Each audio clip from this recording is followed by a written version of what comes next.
Hey everyone, my name is Jason Filer, and I'd love to welcome you back to another episode of The Afterglow. This is the series where I sit down with the people shaping the barbershop world and learn what fuels the music that keeps us coming back for more. For this episode, I'm thrilled to be joined by the 2019 Barbershop Harmony Society Northeastern District Quartet Champions Daily Special. They'll be blue if you don't sing.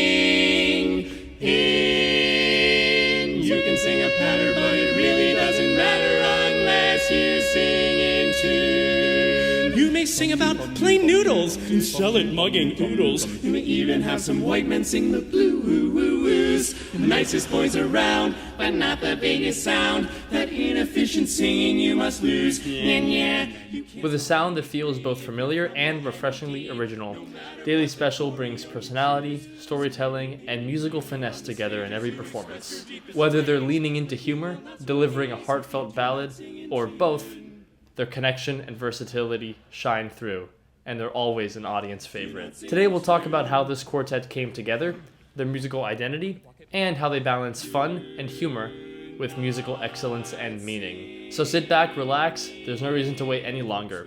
Let's take a look at the voices behind the sound. Here's Isaac, Chad, Ben, and Kai. It's Daily Special. How's it going? Thank you for being here. Yeah, hey Jason. Happy to be here. It's fun. Yeah.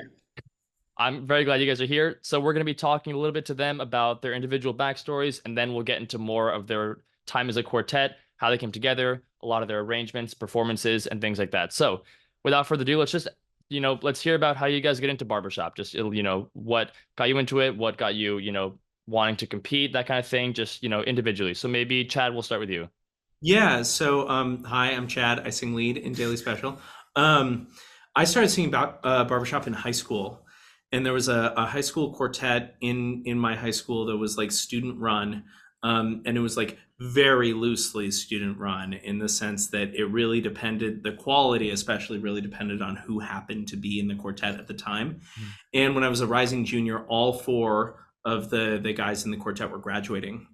And so me and like three other friends from the choral program who I was already like kind of close with ended up auditioning and making it into that quartet. And I think for all of us, it really clicked as a fun way to be making music and also like deepening our friendship. But it like really stuck with me. I went to college and basically wanted to like find friends to rope into singing barbershop with me. And I think we can all relate to that experience a little bit on some level. But eventually pulled in some guys from my a cappella group. But the thing that I'll say about my experience is that largely, when I started in barbershop, I was kind of doing barbershop in isolation. Like even when I had a quartet, like we were not really connected to like an active barbershop chorus or like awareness of what was going on at International or anything like that. And so it was a lot of me like and my buddies with the classic tags book in my dorm room, just trying to like figure stuff out on our own, which I think we learned a lot, but also like I realized like, wow, that community aspect was kind of missing from my beginner experience. I want to go next because my story is very similar. Started in high school as well. Just three friends and I formed a quartet. And the thing, I really relate to that feeling of doing barbershop on your own in isolation, because we were in rural Maine. The nearest chorus was 40 minutes away, and it was pretty small chorus. Which we visited that chapter occasionally and just to say hi, and they were very supportive of us. And then the thing that made the biggest difference for us was going to a Harmony Explosion camp. That local chapter actually sponsored all four of us to go, and at that point we realized there was this whole world of barbershop outside of our own little bubble, and that we've been doing it ever since. Mert Dana, baritone of Sweet and Sour, was in that quartet with me, and so we both have been very active since that initial inspiration at Harmony Explosion Camp. Yeah, nice. Cool. Well, I can go next because it's also kind of similar, but far flung. I was living in Baltimore in high school, and I was in an a cappella group with like all my best friends, and for whatever reason, it was like a totally student-run a cappella group, and the guy who was directing it was like, just some guy who was a junior, brought in "You Must Have Been a Beautiful Baby," the barbershop arrangement, Renee Craig, which, not the song that I would choose now, but I was like, oh, wow, something about this like style of arrangement and harmony like really ticks off all the things I like about music. And so I went to YouTube and I was like, barbershop quartet, and up came this weird video of acoustics that I can barely find now. It was like them on an AIC show doing this like TV show medley, and I was like, oh, that's the barbershop quartet. It's like, it said champions, so that must be the one, right? And then I like slowly like showed me Max Q and Vocal Spectrum, and suddenly I went down this like really deep YouTube rabbit hole. And so I was like trying to get my, I had a quartet out of my high school friends who like, we know Go the Distance and Dinah were the two songs that stuck at the time. But I had this similar experience where like I was the only one who like really loved barbershop immediately, and I was just like pulling teeth trying to get people to do it. We were totally isolated. And then similar, going to college, same experience, just like sang with some friends, but they'd be like, yeah, we'll sing barbershop with you, once a month. And I'm like, but what about every day? And I'm like, watching every international video that comes out and all that stuff. And finally, the summer before my junior year of college, I was really bored one day at an internship. I was like, what barbershop course is near me? And I ended up finding Vocal Revolution. And that was when I became connected to the barbershop community. And I walked in and I was like, oh my goodness, I've been sitting here alone, like loving barbershop for 4 years. And suddenly every person in this room just wants to sing with me. And like, it was so exciting to like finally make that contact. Yeah. Awesome. And for me, I was raised in barbershop. My dad and grandfather both sang in a chorus in Worcester, Mass. And I was just raised in it. So I was singing with them since I was like 5 years old. And then my dad bought me the barbershop, bought me a membership to the BHS. And like, I've been a member for 26 years or something now. So like, I've just been raised in it. And it was the first, with that chorus, they were also very isolated, like all of you were. They would compete, but they essentially show up to contests, compete, and then leave. They never stay for the whole conventions. They never like really plugged into the community. So I didn't really know about the broad community of barbershop until I started singing later with Cay and Mert.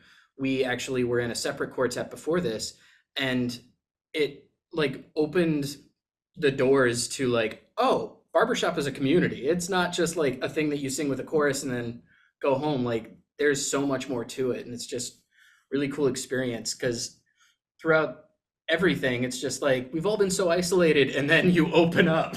Yeah. So it's really cool. Yeah.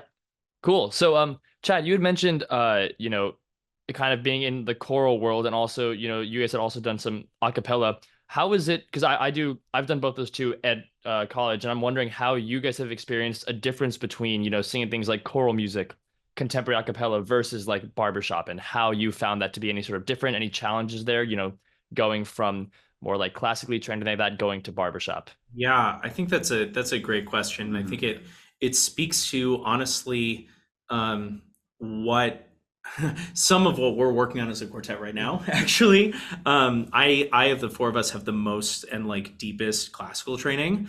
I studied music as an undergrad and also have a master's degree in music education. And so I like grew up with certain ideas of what choral technique was like and what vocal technique was like. And it was sort of almost put forward as like, okay, there's technique in choral music or in classical music, and then pop music, that's like some other world that we don't totally know how it exists, or we don't totally know like how the singing works outside of classical music.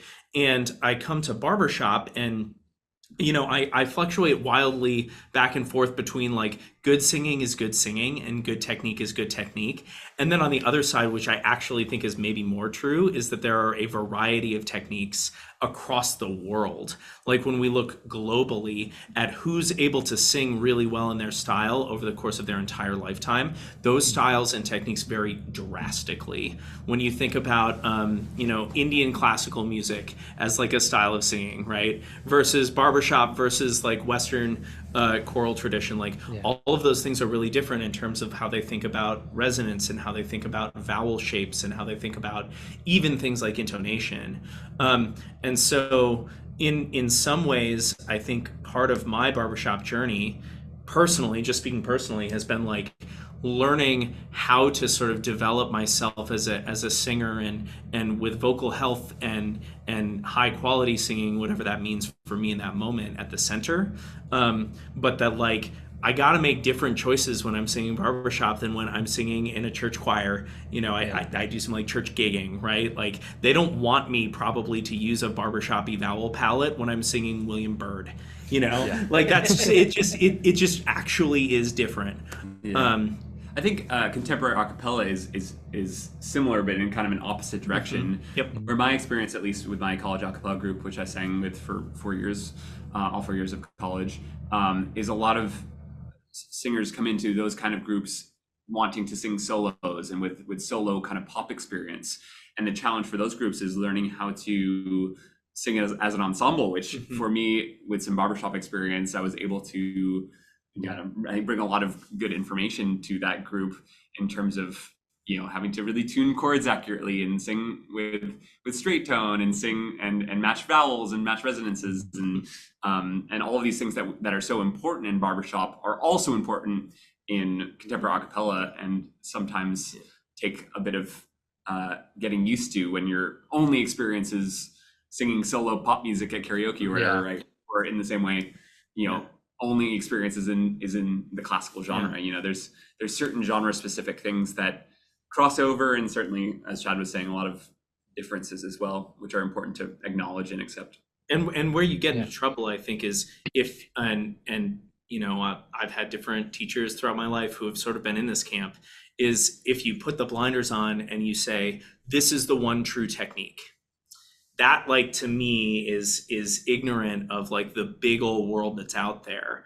And sometimes that can be one way to get you to excellence in one style, but undoing that attitude, both within your mind and in your heart and in your voice, like all of those things, like that can be really complicated, and takes time and emotional energy. Even in the barbershop world, there's so many ways to be successful at barbershop. And you know, we've joked for a while when we were kind of plateauing score wise. We're like, okay, we've scored a 79 in 20 different ways. You know, because it feels like you shift, you learn all these things, and you shift your approach completely. And sometimes in the barbershop world, where we care quite a lot about contest, and we have this really great scoring system, it's like, okay, but I got the same score, but I'm doing something totally different. They're both great, and it's not that one is better or worse. It's just that there are different ways to be successful and different avenues to, different paths to do that with. Do you guys have thoughts on that kind of style thing? Like I was trying to think, because like I've also grown up doing a lot of like show tune stuff. I do a lot of local theater and everything, and through there, like the difference between like theater singing versus barbershop singing, it's almost like an actual tension thing, which is more of a release in barbershop, which leads to more healthier singing, and what we've been working on ourselves anyways. And it's just a really interesting concept that I'm actually just trying to work out in my head how it works. I mean, but barbershop is such an interesting genre because we want all of the expression and storytelling of musical theater, and we want but we care so much about ringing chords.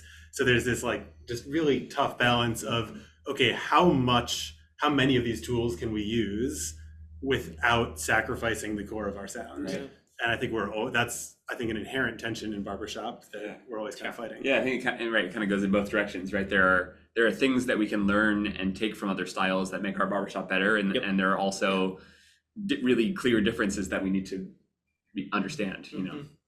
Yeah. For sure. Great. Oh yeah, you were saying, do you want to say something, Chad? I was just thinking about, we've been working with the singing coach recently, Darren Drown, who's the baritone of Stormfront, who's an awesome vocal coach and has experience. He's a collegiate vocal teacher, and so he understands. He teaches high school, I think. Oh, he teaches high school? He teaches high school. Well, I said that wrong, but keep it in. Keep it in. Darren needs to know. No, but the point is he's a really well-trained pedagogue, and one of the reasons that I think it's clicking with us is because he's been able to speak to each of our sort of tendencies that may be holdovers from other styles. Like I know for me, we've had some breakthroughs recently where it's like, oh, I'm not intending to, but I'm using a strategy that might work better for classical singing in this moment. And actually there might be a better strategy for barbershop that will help to unify the quartet. And it's all unconscious because of all the like, you know, we are all a product of like the many rehearsals and performances and videos we've watched and performances we've seen. And like, we're a product of all of those things. And it's like, how do we make choices that make sense in this context, in this moment? That's hard. Turns out. Yeah. There's definitely a lot of stuff there, but okay, cool. Well, yeah, it's hard for me. Yeah. So I was, I was just, now we've got some introductions, and that's a really cool conversation I'd love to have. But how did you guys come together as a quartet? The four of you saying like, we're gonna, do this and we're gonna compete. And how did that happen after you all got into it individually? Yeah, complicated barbershop family history as usual. You ready for the family tree here? So I was singing with Isaac late in high school. I started coming down to the Boston area for a youth harmony workshop and met Isaac and formed a quartet with him and sang with him for a number of years. And then Isaac got too old, so we couldn't do the youth contest anymore. And so I formed a separate youth quartet with Chad and two other singers. And that quartet, eventually the tenor left and we got, is that the order? Yeah. Our tenor, or the original tenor of that quartet, Antonio Lombardi, moved down to Nashville to work for the Barbershop Harmony Society. At that point, we auditioned Isaac, who had experience singing lead, but was... I had never sung tenor before then, but it was one of those like, that could be fun. Yeah, and did a great job, and so that worked out really well. And then the baritone of that quartet, John Castangwe, he went to... He's like actively becoming a monk. Went to go become a monk. And so then we auditioned Ben, who was singing bass in Vocal Revolution, our chorus at the time, and Ben did a great job there. And so it was really funny the way we auditioned him, because we were Cay was just like, I've been singing with this guy and Vocal Revolution. He sings bass, but I think he'd make a great baritone. I'm gonna bring him in, we'll audition him, and we're all just like, great, cool. When he gets there, if we all are in agreement that he's absolutely the guy for it, we'll have like this secret word that we'll all say that like, okay, great, we all know that we want him in, and we can just tell him and just start talking to him actively. So like by the end of the rehearsal, Kai's just like, so I think we're going to D&D later, right? And everyone's just like, oh yeah, and that was the secret word. I would love to play Dungeons and Dragons with you. They were not smooth about this. They just like abruptly changed topics, and I was standing there like, I guess they're done with me. I don't know. Should I leave? They're really interested in this game. Eventually, they told me, and it was very exciting. Yeah, that was a wild time. But my advice to anyone who's looking to join an already established great quartet is convince their baritone to become a monk. That's the most classic way to get into a quartet. It's the long game. I'm telling everyone. Yeah. I also think something that was a big key for our success is we sang a little bit and competed once under the same name with this foursome. And then sort of came to the realization like, oh, this is a very different quartet. Like there are two not original members and we need to like rebrand in a way. And so we had a lot of discussion about what kind of quartet we wanted to be, what our persona was going to be like. And that has evolved a lot over time. Yeah. Shifted so much. But we chose Daily Special together, the four of us, and we chose the logo, we made the Ding Dang t-shirts. And I think like a lot of that discussion helped us early on, not just to like, to sing well and to perform well together, but also I think our collective sense of identity was like reformed and recrystallized, so that, and my sense is that you guys as people who are not original members, because you got to be a part of that process, that it was something brand new as opposed to something that had only grown out of something before. Yeah, one other comment about that, about the process of getting new members, which was very key for us, both in auditioning Isaac and also with Ben, was we were looking for the right person more than we were looking for the right voice. Mm-hmm. So for any quartets who are looking, who have members who leave and need to find new members, the most important thing is the social match, the goal match, the the way that you communicate, the way that your responsibility, your all of that stuff, those were potentially more important than anything vocally when it came to the audition. They happen to have both. Just to be They haven't clear. told me yet. At least eventually they had. Yeah, but I mean, Overtime. we've been together, the four of us, for 7 years now. Yeah, right. And It's that would because not of be that. possible Yeah. without that. Right. For sure. And also like being able to stick with it and like weather tough times together is the way you're going. Like there's a certain, and I mean, depending on, you know, the previous experience of people, like you can like, you sort of come in and it's like, this is how we sing. You can maybe like, you know, sing at the next contest and you probably improve a little bit, but like really to make significant strides into new territory, like you're going to go through tough times together. Yep. And so you need to just have that close relationship to do that. And it builds a sense of trust. I think that there are a lot of quartets that are formed very conditionally. And I think that that's not necessarily a bad thing, because like what we're doing is for fun, right? And so we only want to do that thing if it continues to be fun. But I've also seen quartets come up against like an obstacle and they sort of like fold because they're not ready to move through that together, or they just have other priorities and they want to try something else, and that all is okay. But we've chosen to sort of commit to each other, to commit to each other for a long-term kind of thing. And I think that's made us a lot stronger. Yeah. Awesome. Yeah, both Isaac and Ben had the inherent, you know, starting out obstacle of switching parts. Right, but we knew that both of them had the flexibility and the work ethic to figure out something new. They both great job with making that transition. It's kind of hard to imagine either of them in their old parts now. Yeah. Cool. So I like that you guys had mentioned like your style and identity and how that took you some time to figure out. I'm wondering, what is that process like for you guys? Because, you know, you went from just sort of, you know, you were coming from this other quartet and you're doing kind of the same stuff. And now over time you've transitioned where, you know, I can't help but notice that this past year and also, you know, last year, it's like, you know, 2 comedy songs there. And then before that, it sort of was fewer than 2 comedy songs. So I'm wondering how that's been like for you guys. And is that, you know, a very intentional thing? Like we want to do more comedy, or is it sort of like what happened based on what you guys like?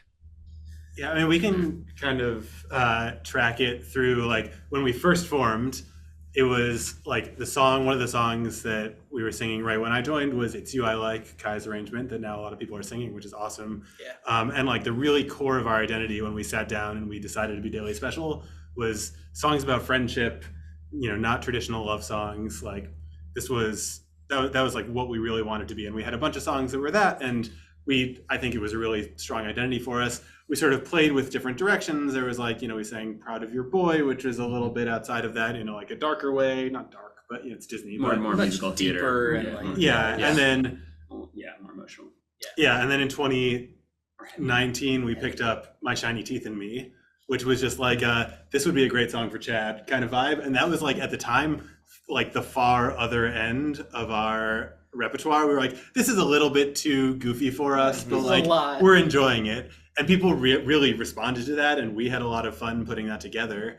And so we started we started finding other songs, and also like a lot of our stuff was kind of silly. Like we used to sing Swinging on a Star, which we had like lots of bits in. We hadn't really acknowledged that we liked being goofy, but it was always in there. If you look back at our videos, it's kind of there. But we started to notice it, and we, at one point in, I think it was 2021, Harmony College Northeast, we had a great session where we sort of we realized like our show, it might be that long ago. That's great. The things we were putting on our shows were getting more and more silly, and that was what we loved to bring to audiences. And why isn't that what we're bringing to contest? Why are we bringing Proud of Your Boy to contest when we aren't even putting it on a show because it doesn't feel like it fits the rest of what we're doing? I think that was a big turning point for us. And I think the hard thing about that is that like we, the 4 of us, you know, part of that story is that we did not get into this quartet to do comedy stuff specifically. And we have a lot of like deep personal and collective love for more traditional barbershop and for more down the middle kinds of performances. I think that our honing of skills in terms of more traditional performance supports our comedy work, because sometimes the comedy comes from your commitment to this absurd premise in a way that is very tender or is very sincere. And I also think that like there's a big part of me and a big part of us, I think that both loves the silly stuff and also like, gosh, it would be nice to just sing a normal uptune. You know, a normal uptune that doesn't have a lot of choreography and bits and it's just like sounds good and that's what people like about it. Like I enjoy that too. It's just that like there is an aspect of when you're a quartet and you only get 2 songs on the contest stage or you only get 5 songs on this show, you want to commit to something that the audience is going to relate to and respond to, and flying too far on either side of that spectrum can confuse the audience and also us a little. It's we realized, I remember the first time that we did a set that was entirely comedic songs, that it's just really fun to sing, to make an audience laugh. I remember we got off stage and we're just like, that was awesome. I think I was like, I never want to sing a non-funny song ever again. I now do, but it's really funny because like we've talked about this before, how we sing a lot of comedy songs, but we still don't view ourselves as like a comedy quartet. We definitely buy into like the silliness aspect and like we're a silly quartet and we're very whimsical, but like we don't view ourselves as like a comedy quartet. So it's just kind of an interesting concept. A lot of our humor is, how do we take this silly thing super seriously? Yes.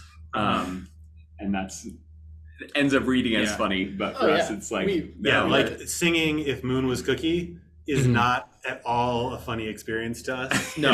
I regularly start to tear up in the back half of that song. Because what if Moon was cookie? Like what if? Right. What if I ate the moon? That would be it would be gone. Exactly. My and children like I could love never that song because like the end of the song is not that you learned anything. It's that it's a good thing. It's not because I would totally do it. Self-awareness. That's If Moon Was Cookie, I think is such a specific distillation too, because I think that there are other comedy groups out there who sing stuff that is not Daily Special.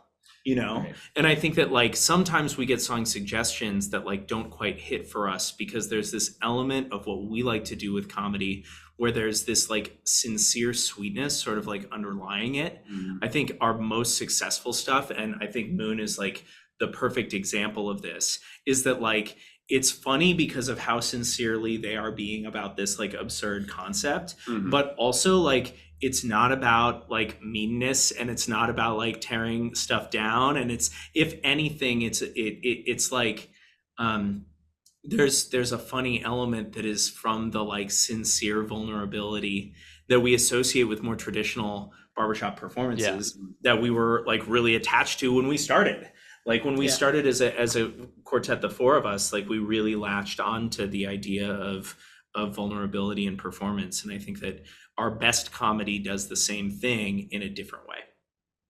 Yeah, I love that because I definitely think that you guys have like this really distinct sound where when I listen to one of those, you know, comedy ballads where it's like If Moon Was Cookie or even like no one else is singing my song, it's like by the end of it, it's like, should I be crying? Like, am I like I'm that's like, the vibe. You got it. It's like I'm laughing, but I'm like, wow, this is like it's hitting me somewhere. So it's like I think that's like a really cool thing that, you know, I definitely think that you guys are right about how, you know, lots of different comedy groups have like their different ways of doing it, but I think it's very unique to you guys. So that's super cool. I love how that's like an intentional thing where it's like we want to have that based on more traditional barbershop because that vibe definitely comes across. And I think too, like even in the uptunes, like we need to find a reason to sing that song that is not just about teeth. Like when we sing My Shiny Teeth in Me, that's a song about loving yourself for who you are, and like not, you know, you don't need to change just because somebody else, like, this is my shiny teeth and that's about me and that is inherent. Or like Plain Plate of Noodles is sort of a similar vibe of like, you know what, like that's the only thing I'll eat and that's who I am, and why try to change me now? No One Else to Sing My Song is about like how sometimes you feel alone even in situations where you're so obviously not alone, you know, and how Where's the horse? It's all about perspective. It's just like Yeah. And then we sing like a song that. about potato chips, which there's that. Potato Then chips is just about that's that. fun loving it's good potato. food. Oh, yeah. Something else. Yeah. No, it's cool. It's always like it has like the sincerity, and like it feels like the message that like a lot of normal barbershop non-love song ballads have, where it's like very sincere, but and then I'm also like laughing half the time. So that's great. That's what we're going for. Perfect. So cool. I want to talk about exactly. What is your rehearsal process like for a contest specifically? Like, what do you guys do in terms of like, how far are you from each other? Like, are you able to rehearse, how often, what kind of stuff you do in rehearsal? And then like, what do you like, do you have like specific goals where it's like, we want to get this kind of thing done, or how does that work for you guys? Well, we kind of spread all over New England. We have one in Providence, one in Boston, one in like the kind of the New Hampshire area. Lowell, Massachusetts. Top of Mass. Yeah. And then me in Western Mass, who's just way the heck over there. So like we're in this like huge triangle type thing. It's like an hour and a half to each edge driving, basically. Yeah. So we rehearse once a week, and it just like the location changes where we go. But yeah, leading up to contests, sometimes we'll add an additional rehearsal coming up to it, but otherwise it's just we have focused work that we're working on. I think some people would be surprised to, or maybe not, to know that like singing well is the goal of like at this stage like 85% of a rehearsal. That we've identified that, especially for where we are right now, that singing better will take us further in terms of our performance, and I think we really enjoy the other 15%, which is often like in the last 2/3 of a rehearsal, we've done some good singing work, and we're just like throwing out ideas of what's going to make this particular bit work, or like fill in the blank, what could happen here that is funny, because this needs a thing, but we don't know what it is yet. But otherwise, most of our rehearsal is like traditional barbershop rehearsal. We duet a lot, we trio a lot, we consider each other sort of vocal coaches for each other, and we get to know each other's voices and what our hangups are and what helps us move through those moments. And we try to, depending on the year, we're more or less intense about this, but having a pretty clear schedule for rehearsal of we're going to get through this song and we're going to duet these 16 measures, and have a really clear plan. Like this fall, we've been a little less strict about that because because we don't have any specific contests coming up. But in the spring, like it's very, we'll often listen back to rehearsals and say, okay, well, we're still missing this part. Let's make sure we hit that, and really clearly plan what needs to work. And also just getting a lot of coaching. We try to have an external ear, probably once a month almost, throughout the year. So because that's really helpful to have that external person who can keep you accountable and bring new concepts to the group. Yeah, and one other thing on top of that is like you mentioned, sometimes we're throwing out ideas for other bits. When we're like coming up with some of this comedy stuff for contests, it's wild. Some of the ideas we come up with, we like sandbox ideas, and we'll try pretty much anyone's idea once and then be like, oh, that was terrible. Or, oh, this is wild. Let's do it again. So what if we smash our faces together? Thank you, Will Lagos. We were like 2 years ago supposed to have a coaching session, and we showed up and it wasn't going to happen. It was going to be Zoom anyway. So we were together, and we were like, the goal had been to figure out what to do with the back half of Horace the Horse. And we walk in, and Cay said, the tail and the we nice. But Cay says, all right, hear me out. What if we make a human horse? And we were all like, that is the dumbest thing we've ever heard, but let's try it for 20 minutes. And we tried a number of ways. And we were pretty quickly like, oh, this could work. Bizarre, but we probably should do this. And like, I think a year even earlier than that, we would have been like, absolutely not. That sounds dumb. But we were just like, sure, we'll try it. And it turned into something that we love. And sometimes we were like, this is so funny. What a brilliant thing that we've come up with. And then we sing it in front of people, and they're like, oh, that was stupid. And you just have to be, we have to, we have to try it. We're pretty okay with bombing. We're okay with bombing. Pretty good at bombing. Sometimes we find it really funny when the audience is silent after something we thought was funny. I would say that is a big element even of our rehearsal process, is that our rehearsal process is in some ways to try and like guarantee that the things that need to go well can go well, so that in performance, if we are struck by a funny idea or a funny concept, that we can like kind of try that thing and expect that the other is going to respond. Gosh, my favorite memory of this, maybe our peak comedy ever, our self-hosted show in Providence this past June. There's that point in Plain Plate of Noodles where plain noodle, and we've just like bathed ourselves in the noodles, right? And who went to go eat the noodle first? I don't remember. I think it was Ben. So at that spot, I usually like, I've been holding an imaginary noodle, and I'll always like eat the last little bit and like shake off my hand because, you know, space work, you know. And then I think then it was Cay. I think Cay might have like I like reached down and grabbed some and ate a little bit. and then we were waiting like what's gonna happen now? And then Isaac grabs the noodle and feeds it. Oh yeah, and then I fed it to you. And it was like, and okay, like all the elements of that, right? We had to like have a structure, know what was musically going to happen on either side of that, understand that we could trust each other on stage to do that, and understand the rule of threes such that another thing needed to happen. Yeah. And we didn't know what it was going to be. And Isaac had the stroke of genius and figured it out. And then you have to come in on the singing part after that. So it's been a full 90 seconds since you've been singing, and then you have to find the key all together, and you say, and I've tried every food, and everybody's back in. Yeah. And so like the rehearsal underpins that flexibility. We hope. We hope. Or you just bomb. And then there was an Afterglow performance one time where we were making a bunch of bits and just kind of going wild. And then we were singing Moon Was Cookie, which, as we mentioned, is a very serious song. And Chad starts making these bits, and we all look at Chad, and we're like, what are you doing? And Chad just like mid-song is like, what? We're not doing bits now? In the middle of the song, we just have to keep going through the song. We're just like, I don't know what's happening It's anymore. a serious song. Yeah. There's It's a a science sad to bombing. Yeah, you know, sometimes it works, sometimes it doesn't. Yeah. I remember before we'd ever sung Moon Was Cookie on the contest stage, we like literally were thinking, okay, if Moon Was Cookie bombs, how good do we have to score on the other three songs to still qualify? We're just like, no one's gonna get it, right? If that like, one's a 74, but the others are this, and the qualifying score is 78, then like what's the math work out? Yeah, and then it was our highest scoring song in that contest, easily. Yeah. Wow. Yeah. Good times. So many. Cool.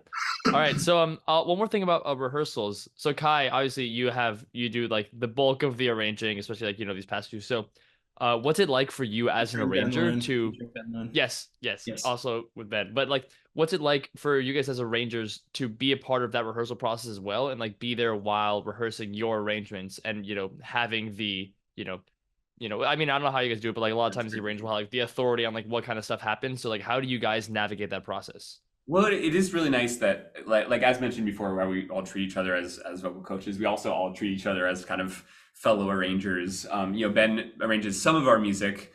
He's a lot slower than I am, which is the only reason we do more of my arrangements. That's true. But having, with any arrangement that we do, Ben has a look at it and will undoubtedly make some tweaks, and vice versa. And then when we bring it to the quartet, there's obviously still moments of, oh, that section feels weird to me, or oh, that section doesn't feel great in my voice. Can we tweak that? Or Chad and Isaac bring a lot of comedic ideas of like, oh, what if we were to have, is this possible in this section? And so it's always evolving, and the final product often looks quite a bit different than what we start out with. Sometimes it doesn't, but almost always there's at least a couple little tweaks. We changed a couple notes on No One Else Is Singing My Song like a week before contest. Yeah. We like doing last minute stuff. That's our favorite.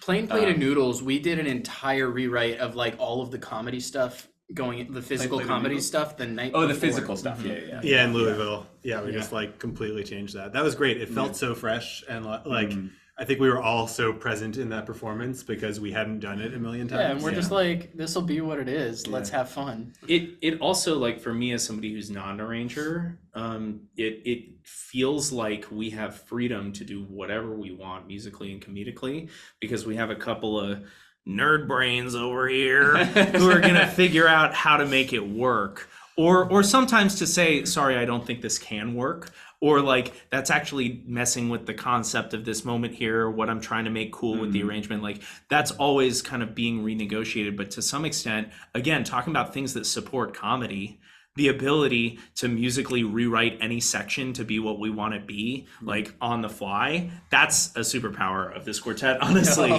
Yeah, I think also as an arranger, it's sometimes hard to like you've poured your soul into this arrangement, and then like at this one moment we're like, what if instead of doing this really cool embellishment that you wrote, we just all like cry in weird ways and don't do it, you know? Ben's still mad about that part. Yeah. But it's good, right? What we came out with is good, but like as an arranger, you have to. But like, that chord was so cool. Yeah, right. It was cool. I like that part, but also the performance. But also, we didn't sing it well. So the performance is better the other way, right? And I'm sure like we have these things all the time where it's like, oh, this is a creative idea we had, and it's just not going to be the thing, and so we move on. In execution. And this quartet, I mean, I think we're exceptionally good at being flexible in that way. Like one of our very first arrangements was an arrangement that I did of You've Got a Friend, the James Taylor Carole King song. And then like a year later, I was like, you know what, this arrangement kind of sucks. Like 4 years later.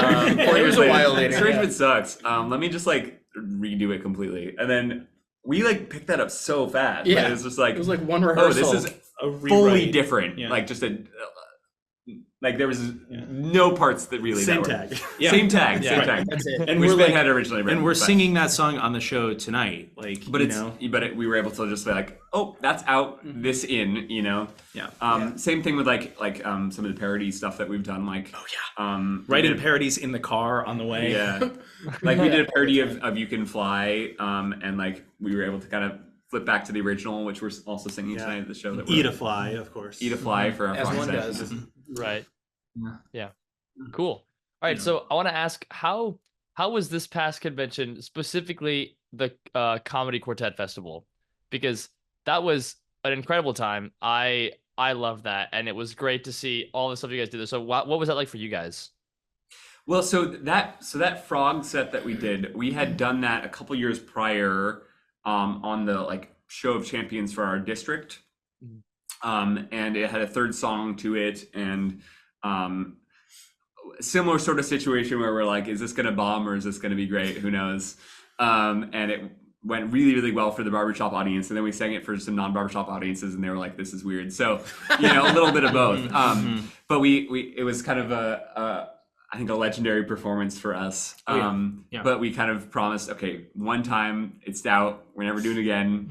4 times later, we. And then, you know, I think like pretty close to the deadline, we're like, should we do this comedy festival? I mean, we're already going to be there. Like, might as well do it. What would we do for it? And then we were like, oh, of course, we have to do the frog set again. Yeah.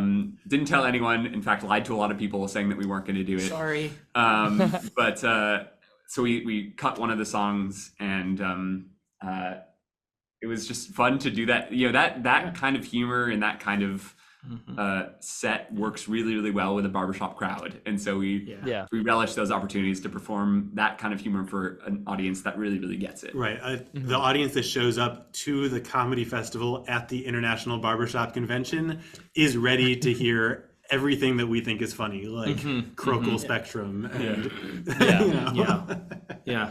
I will also say, like, just to be a little bit vulnerable. Yeah. You know, the structure of the week was such that we got our scores on like Wednesday afternoon from the quarterfinals, and we felt like, I think, nonplussed about that situation. Like, I personally felt like, I did what I wanted to do on stage, sort of, but there were moments that could have been better. And, you know, in a way it was like, okay, but tonight it's the comedy festival and we're going to crush no matter what. And honestly, I think that attitude, first of all, helps us to have better like experiences on stage, and also helps us to generally sing and do better. Yeah. And the other wild thing is that, like, especially at the beginning of the comedy festival, because it was late, but there were maybe more people in the audience there were definitely more people in the audience at the comedy festival than we have ever sung for in any other kind of venue, including in the quarterfinals. And so we like came out as one of the first quartets at the comedy festival and looked out to see this sea of like 2,000 people in this like giant hotel ballroom, and we're wearing the frog onesies, and we're like, this is where we belong. Yeah, it was packed, standing room only, and the energy in there was just incredible. Yeah, it was cool.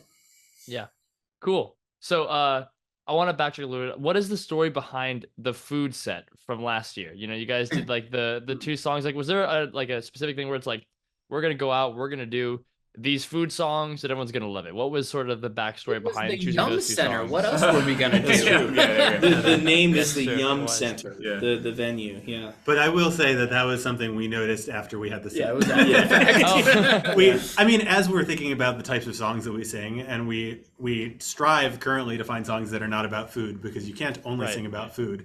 But You can actually. well, you but- can. We've tried it. Turns out. and it's fun. But like food is really relatable. It's not a classic love song. There's lots. It's like a very goofy world. Like you can. There's a lot of opinions about food. It's just a topic that's really kind of easy to dig into. Yeah. We're getting a A message. From our producer. Yum owns Dunkin', KFC, etc. Right, exactly. yeah. Oh yes. Oh, Yum great. Yum Foods. A very important message from our ambassador. Yeah. From our sponsors. Yes. There you go. Yeah. No, I mean, I think that was And like, Taco Bell. They own Taco Bell as well. They do. Yeah. Yeah. The Taco Bell was closed, however, I while was we were so sad. in Louisville. That was too bad. No, I mean, the fact that they were both food songs was sort of a little bit accidental. But in other ways, that was a very traditionally structured barbershop set, right? Right. We sang an uptune and then we sang a ballad. Like they were about food, but it still like followed the beats of what barbershop is. I think that's another element of comedy that really interests us, is sort of like parodying the concept of a barbershop quartet. Yeah. Maybe that's just me. Maybe No, I that's like that. that's Yeah. that's Yeah, I mean, our set this year did that as well, right? We Right, came yes. out and saying, no one else is singing my song. Right after Newfangled Ford. Yeah, but that's like, no one else is singing my song is in many ways a parody of barbershop right. Yes. ballads, right? It's like this is so heavy, but it's obviously a fake premise. Like we are literally together. Which is the joke too of don't need spoon. Perhaps the most iconic moment, I think, of If Moon Was Cookie is just like, what if the baritone did a thing that we would completely expect to happen in a barbershop contest, but it was about a spoon or And- lack thereof. So It's link the back most to the emotional moment. So link back to the previous question. That baritone embellishment was not in the original arrangement. No. Yeah, when Cay came up to me at like one random rehearsal, he was like, I feel like we need a little thing here. And I'm like, absolutely, let's do it. I got you. That's Kai's arrangement. Yeah. So. Yeah, fun. So I was gonna ask about No One Else Singing My Song, because I didn't know that song before, and when I went and looked it up, I realized, because I was like, this must be a parody of like some song, but like almost all the lyrics are the same, which is hilarious to me. That like that is an actual like original song by from Crazy Ex-Girlfriend. So like I was wondering what made you guys say like we're gonna do this song and make it a barbershop thing, and like also just like because that's great song choice. No one would have expected that, but so Yeah, how did that come about? It's so funny because when I think, did you first? I did, yeah. Yeah, Chad first like brought it to us, and I straight up was just like, this doesn't make any sense. I don't like this. I was against the song, and everyone else was just like, no, I get it. This will be hilarious. I'm just like, okay, I guess. And then I I was think- right. I think you were right. Isaac is really great at being wrong about I'm songs. so skeptical about a lot of our stuff, and then it always slaps. and really great at being a great person and not having an ego about that. He does save us from ourselves. Acknowledging quite a when bit. he's wrong. Yeah. oh yeah, I'm So- wrong most of the time, but like, But it's sometimes fine. you're not, and in Those those moments moments are we, key. we should listen to you Yeah. more. Yes, but we never know what they are ahead of time. It's a roll of the dice. So I don't- people for a long time were telling us that we should look at Crazy Ex-Girlfriend, which is the TV show that the song is from, as source material. And we look at different points, had looked up a variety of songs. A lot of those songs are style parodies themselves of like a certain style of music, and also some of them, just in terms of the lyrical content, are like a little more sexual or a little more edgy or something than what we would typically want to do. And so I think we were looking specifically for a ballad that could also dial into real feelings, which is kind of what we came away from with in Louisville of like, oh, if Moon Was Cookie like took us down a good path, where could we look for that? And I found some kind of like listicle that was like all 300 songs from Crazy Ex-Girlfriend ranked. And I like looked through them, and it was pretty quick that I could be like, this one doesn't work, this one doesn't work, this one doesn't work. And then I think I came with like a top 3 or a top 5. And that one was just like, oh, the concept on the screen is that it was like a season opener or something. So it was kind of reviewing where these 3 characters were that had no idea that they were all on the same screen singing at the same time. But it was really easy to imagine, like, what if there were 4 of them and instead of a screen, they were all singing on a stage, and they just like had no idea that the other was there. And so from there, like we changed a lot of the lyrics, but also, we talked about what we wanted to do with rewriting some of the musical moments to make musical jokes that would work in barbershop, which again is where the superpower of these guys comes in, where it's like, okay, what if we, introduce this concept musically? How could we make that happen? And it's like, blah, blah, blah, blah, I think I can do that. Yeah. And that one had another example of it was Cay's arrangement, and we were like trying to figure out there's a part in there that's like, if the core of your problem is a complicated melisma in the original. And I was like, what if we do the Happiness Emporium tag? Complicated melisma. And we like wrote that and made it happen. And we rehearsed that for like 2 months, every rehearsal for half an hour, and eventually we were just like, this is much harder than it is funny. And we just completely took it out. We put a little noodle joke in there, and we were like, all right, we got to just leave this one. Moving on. Yeah. That's Cut hilarious. our losses. I had no idea about that. That's awesome. That's a crazy tag to put in the middle of a song as a joke. Yeah. Especially Tony Klossman, he's like, you need to rehearse this every day. Yeah. We're like, okay, I get the subtext here. You're saying we're not doing this well enough yet. Yeah. He was right. Yeah. Oh yeah. Cool. So I wanted to ask, what has it been like these past few years, after COVID coming back, having, the Northeastern District under your belts from 2019, coming to like the international contest? Has that been any different for you? And like, how has it felt like not having to worry about any sort of district contest, or how have those conventions been compared to when you would compete in the district convention? I think it is nice that we another nice thing about comedy is that we feel like we'll be memorable even if we aren't among the very top of the pack. And so it has been nice, especially the last couple of years, for people to stop us on the street and know who we are and express appreciation or enjoyment of our performances. And that's just really fun to sing for that audience who gets what we do and understands the kind of work that it takes, and I think it's been nice also to be able to be representatives for our district, and we're still very present at our district, at our fall district contests. 3 of us are singing in different more casual quartets this fall just for fun, and we'll be there on the Show of Champions, and we're still very present in our district in a number of different ways. And so not having to worry about the district contest kind of allows us to be better leaders in that way, because we just have that open bandwidth to be those sorts of folks. Yeah, I mean, Cay directs Vocal Revolution, and Chad is a co-director of Voices United, who are like, we're both at International this year, are the top 2 choruses in the district right now, and like, so we are so close with so many people in the district, and like district contests are the most fun. Like international is fun, you get to see all the big names, you get to do your thing, but like the district contest, whether or not we're competing, is just like getting to see all of our closest friends and family, and we're just so involved in so many ways, and you get to see, oh my gosh, this person who I haven't seen in a year or 6 months, and it's just, those are always so much fun. So it is in a way kind of nice to not have the pressure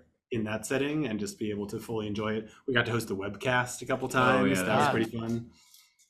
I think too, it's like, in the fall, first of all, it changes the rhythm of our year when we don't have a fall contest where we're specifically rehearsing to try and like get a certain placement. It gives us a little bit of time that feels almost like downtime, where we're working more generally on singing skills, and we're working on what concepts will develop into fully fledged performances and arrangements that will be at International.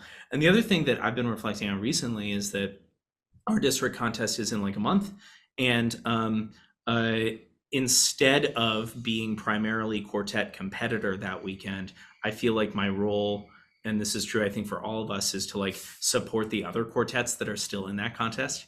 And so each of us has done some coaching of groups that are still who are performing in that contest in a month. And it's like, it's kind of cool and exciting to be a part of what we feel like has been a real power surge in the Northeast, of not just people participating, which is incredible, and also like, you know, something that we really celebrate, but also being a part of some of the growth in terms of the quality of singing and music making that's happening.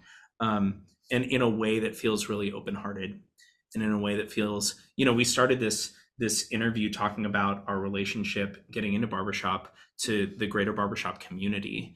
And I think that community aspect is like so central to who we are and want to be, both as individuals and as a quartet.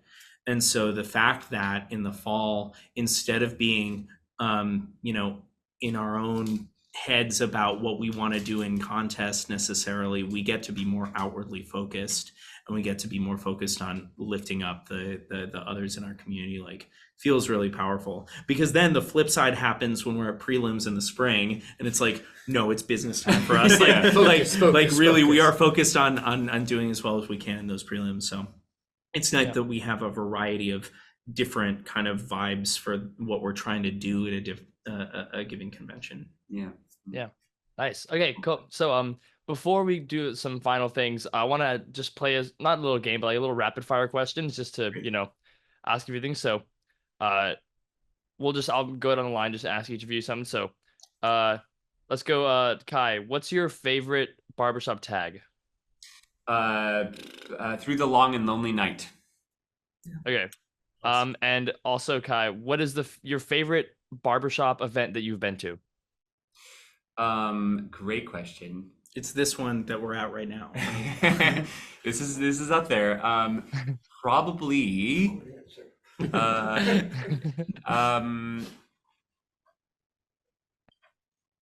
back to me. Okay. Well, one last question for you though. Okay. Do you have any pets?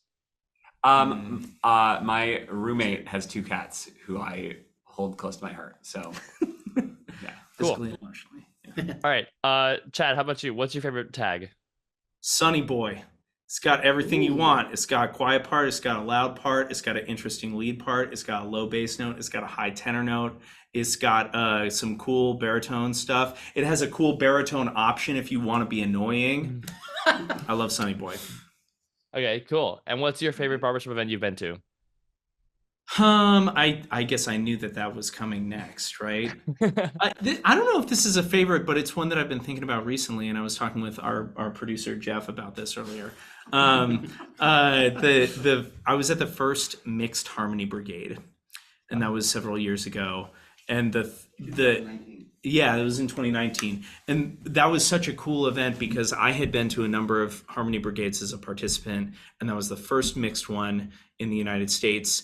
And there were so many people who were so unbelievably pumped to be there.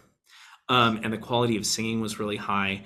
And it just felt like an important milestone landmark in the sort of like growth of mixed barbershop and everyone in harmony, which I've been really close to as somebody who's co-directing a mixed chorus. And so to see that event come to fruition and be so positive, like that vibe, that feeling of like pride and powerful feelings was like really great.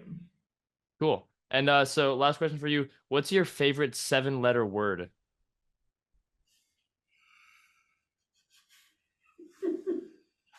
Well, while Chad's thinking, my favorite barbershop was yeah. the European Quartet School. I knew you were gonna say that. Yeah. Last year, that was very fun. Yeah. Cool. You have It's 8 letters. We'll come back to you. My name. Ben, what's your favorite barbershop tag? I'm gonna say. Go with you, Edwin. Turns out. I'm gonna say the Green Leaves of Summer. Whoa. Great tag. It's that at least that was my favorite for a long time, and it's still up there, and I can't pick anything better. Cool. And what's your favorite barbershop event you've been to? I'm going to say Harmony University. Specifically, I've been to Harmony University 6 times now, I think, and every time is the best week of the year. But specifically, I think both 2016 and this past year are my 2 top ones, largely because I went. Yeah, this year was awesome, and largely because I didn't show up with a lot of people I knew, so I ended up just meeting so many new people from all over the world, and then you end up meeting those people again at other conventions, and those have just been so amazing. Yeah, cool. And last question for you. What is your favorite Halloween costume you've ever had? Ooh, I am a notorious hater of Halloween costumes, but I will say, You heard it here first, yeah. folks. Oh, you didn't know this? Okay. Ben Lewin is a whipped Crazy. cream hater. He's also a Halloween costume hater. Only on hot chocolate, man. Okay, I not, but I'll only have it on hot chocolate. But yeah, when I was a little kid, there's some good pictures of me as a yellow ghost, just wearing a yellow poncho.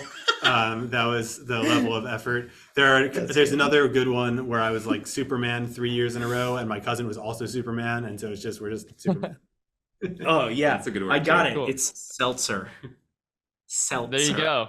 It's got a high good note for word. the tenor. It's got a low note for the bass. It's got a slow part. Got It's an got optional baritone. yeah. When you want to be annoying, seltzer. Right. Okay, Sorry. cool. So Isaac, what's your favorite barbershop tag? Probably Lost, Yeah, just you were. because That's it's an Isaac obnoxious tag. and loud, and I love it. Yeah. Cool. What's your favorite barbershop event you've been to? Probably the youth workshop. Like one of the earlier ones where like everyone was just getting to know each other. I had grown up singing with a bunch of older guys in a chorus, so like I never actually sung barbershop with people my age. So it was a really, really fun experience, and it was like my first foray into like the barbershop community. Yeah. And you got to meet me. I mean, yeah. Yeah, cayenne is my favorite. Cayenne. Word. No, that was a great event. Yeah, Yeah, that those All right. were awesome. Last question for you. What's your second favorite color? Yeah. great Probably, question. probably pink, right behind black, Yeah. just because I am boring as crap. Pink is not boring. That's Well, not a I'm saying boring one. black as my favorite color. Ah. It's boring, but I like it. Yeah. Goes with everything. That's exactly. You look good Yeah. in it. You know. Cool. All right. Well, just the last thing before we go. You guys have an album that you've released and you're working on another one. I just wanted to know, what was that process of, working on the first one and, getting that kind of stuff done, and what have you learned from that you might do differently for the next one? Oh my gosh, so much. The style we record. Well, we started that during the pandemic because we couldn't get together to rehearse, and we're like, we all have microphones, or at least I think 3 of us did, and someone ordered Yeah, one, I And so buy we're one. like, okay, we can all record these songs that we have independently and put them together and release them. And so that's how it got started. And by the end of the pandemic, we had like 6 or 7 of them recorded, and we're like, well, might as well finish this, right? Mhm. I think we ended up re-recording a lot of the ones that we had done Yeah. anyway. But that was mostly just, I think the priority was we want to have something to showcase these arrangements and these songs that we have. And so we, I think we used a little bit more audio editing than we intend to use on the second Yeah. CD. Yeah. Yeah. We should also say that like Cay mixed and like engineered the whole thing. And that was the first time I'd ever done that. And so we didn't work with anybody external. And in some ways, Cay was sort of like, this is a lab for me to like learn more about how, mixing can work for me and what my style will be and how to use these tools and those sorts of things. Yeah, but we ended up we set up after we'd done those initial things, we would do some sort of weekends where we would stay at Isaac's house in the woods and set up in his living room with 4 mics and record, and then we did sort of individual tracks over that. Yeah. And we got together probably almost a year ago now, maybe, to try to lay down all right, we're gonna start laying down the Tuesday album. The first one is Monday. It's a tough night. And That was it was bad night. really eye-opening because we were like, okay, we want to use less audio editing, and then last time we're just going to get some really good takes and do it, and we were singing and we started listening back and we were like, wow, we think we need to be better at singing before we make this album. And so I think that I've actually, been working hard on singing since then.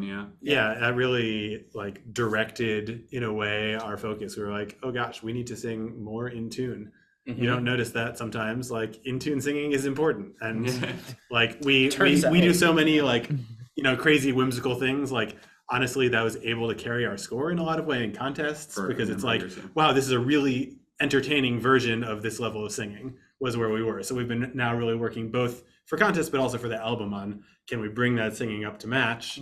And so we're hoping that when we go to lay things down now, we can do it a little bit more naturally. And we're going to be just more patient with it too, and take the time that it needs. We have not set, we would love to have it, done for international next year, but more realistically, we're going to take as long as it takes to properly record these songs in a really representative, but also way that we're really proud of. So we're going to take our time with this next album. And it's also true too, I think that like in the years since we've recorded that first album, not only have we gotten better as a quartet, but we've also like refined or if not refined, like we're on a different part of the path of seeking and developing and redeveloping our own identity. And so like we made a track list for that second album years ago. Great. And a lot of those songs, like, we're like, oh, did we really say 3 years ago that we were going to put that one on the album? But like, weird. It made sense at the time, but maybe if we were to release it and record it now, like, the track list just keeps getting better and better. It's true. It's gonna. I'm really excited about the music. I do think we feel more pressure, like time pressure, on this album. Like the thing that gives us the most time pressure is that we are learning more new songs, and we want to record all these old things, but we want the album to be current to what we're singing when we're like at a show and we've got the album. We want to be able to say like, oh yeah, here's the song we sang. And at this point, we're like starting to get ahead of the second album. We might just need to do 2 at once. I don't know. Yeah. Whoa. Sorry, you heard it here first, including me. And no one buys CDs anymore, so I don't think I've told you this, but I think we need to like put together a lot of like behind the scenes material and bonus content that we can like release as like a QR code where it's not just an album but also like videos and interviews. That's cool. Yeah. Although there is something deeply satisfying about having recorded a CD and having a physical CD. Oh, I agree. We'll definitely have at least a couple. Yeah, like the day that the box came in the mail was like pretty exciting. Yeah. Because it's such a representation of all that work, right? Yeah. Also, I'll say like we ordered I think 200 physical CDs and we only have like less than 30 of them left. So people do want to. Yeah. Yeah. Cool. So all right. So yes. All right. Just before we go out, any other final little stories anything you guys have where it's like, just want to say this to the audience, I know watching anything at all?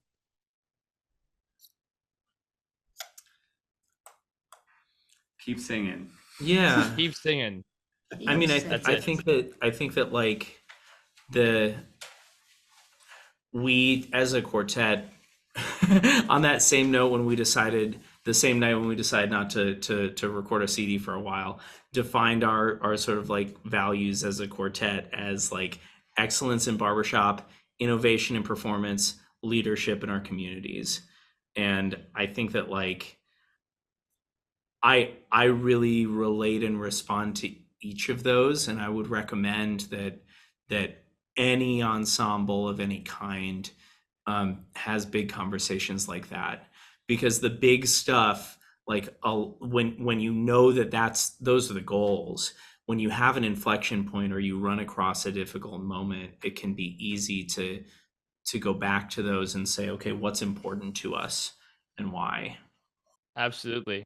All right, so thank you so much for being here. For anyone watching, if you're interested in seeing any videos about the quartet, I'm going to have some of that stuff linked to their website and stuff like that, all sorts of places you can find them so you can watch them sing. They're amazing. So I hope you do that all. Thank you guys so much for being here. I hope that you've enjoyed this. I really enjoyed this. It's been a great time. Thank you, This is Jason. awesome. This is Thank fun. you. Thanks for having us. I'm glad. Thank you for coming. Everyone for watching, thank you so much. And I hope you have an awesome day. Yeah. Bye, everybody. Bye.